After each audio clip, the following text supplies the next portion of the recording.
ഇന്നത്തെ സിനിമാ വാർത്തകളിലേക്ക് ഏവർക്കും സ്വാഗതം. ദളപതി വിജയ് നായകനാവുന്ന ജനനായകൻ എന്ന സിനിമ 2026 ജനുവരി മാസം 9-ാം തീയതിയാണല്ലോ റിലീസ് ചെയ്യുന്നത്. സിനിമയുടെ ഓഡിയോ ലോഞ്ച് ഡിസംബർ മാസം 27-ാം തീയതി മലേഷ്യയിൽ വെച്ച് നടക്കുന്നു എന്ന് നമ്മൾ നേരത്തെ തന്നെ റിപ്പോർട്ട് ചെയ്തതാണല്ലോ. മലേഷ്യയിൽ വെച്ച് നടക്കുന്ന ഓഡിയോ ലോഞ്ച് പ്രോഗ്രാമിൽ തല അജിത്ത് പങ്കെടുക്കുന്നു എന്ന വാർത്തയാണ് ഇപ്പോൾ പുറത്തു വരുന്നത്. അങ്ങനെയെങ്കിൽ തലയും ദളപതിയും ഒരേ വേദിയിലെത്തുന്ന അപൂർവ സംഗമത്തിനാണ് തമിഴ് സിനിമാ പ്രേക്ഷകർ കാത്തിരിക്കുന്നത്. കഴിഞ്ഞ ആഴ്ച മലയാളത്തിൽ നിന്നും 2 പ്രധാന സിനിമകളാണല്ലോ റിലീസായത്.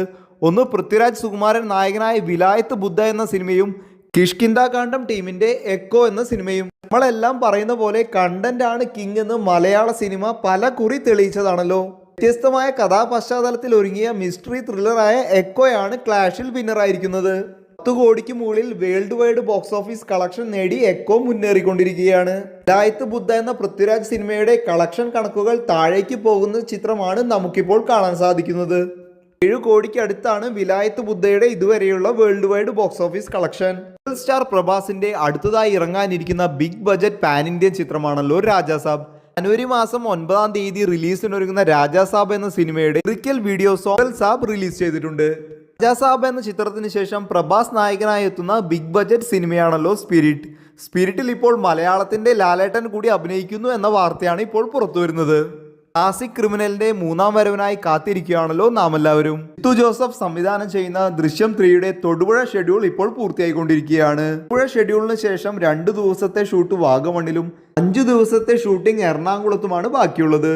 ഈ ഷെഡ്യൂളോടുകൂടി സിനിമ ഡിസംബർ ആദ്യവാരം പാക്കപ്പ് ആവും എന്നാണ് നമുക്കിപ്പോൾ അറിയാൻ സാധിക്കുന്നത്. അതേസമയം ദൃശ്യം 3യുടെ ഹിന്ദി പതിപ്പായ അജയ് ദേവ്ഗൺ നായകനാവുന്ന ചിത്രത്തിന്റെ ഷൂട്ടിംഗ് പ്രാരംഭഘട്ടത്തിലാണ്.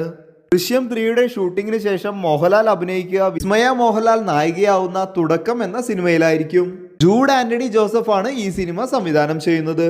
മേജർ രവി വീണ്ടും സംവിധായകന്റെ കുപ്പായം അണിയുന്ന പഹൽഗാം ഓപ്പറേഷൻ സിന്ദൂർ എന്ന സിനിമയിൽ മലയാളത്തിന്റെ ലാലേട്ടൻ നായകനാകുന്നു എന്ന വാർത്തയാണല്ലോ നമ്മൾ ഇത്രയും നാൾ കേട്ടിരുന്നത്.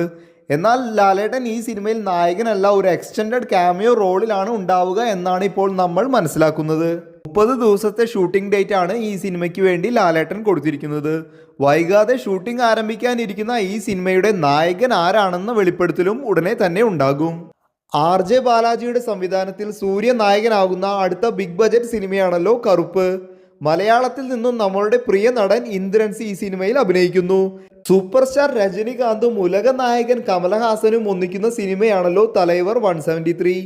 പാർക്കിംഗ് എന്ന സിനിമയുടെ ഡയറക്ടർ രാംകുമാർ ബാലകൃഷ്ണൻ ഈ സിനിമ സംവിധാനം ചെയ്യും എന്ന വാർത്തയാണ് ഇപ്പോൾ പുറത്തു വരുന്നത്.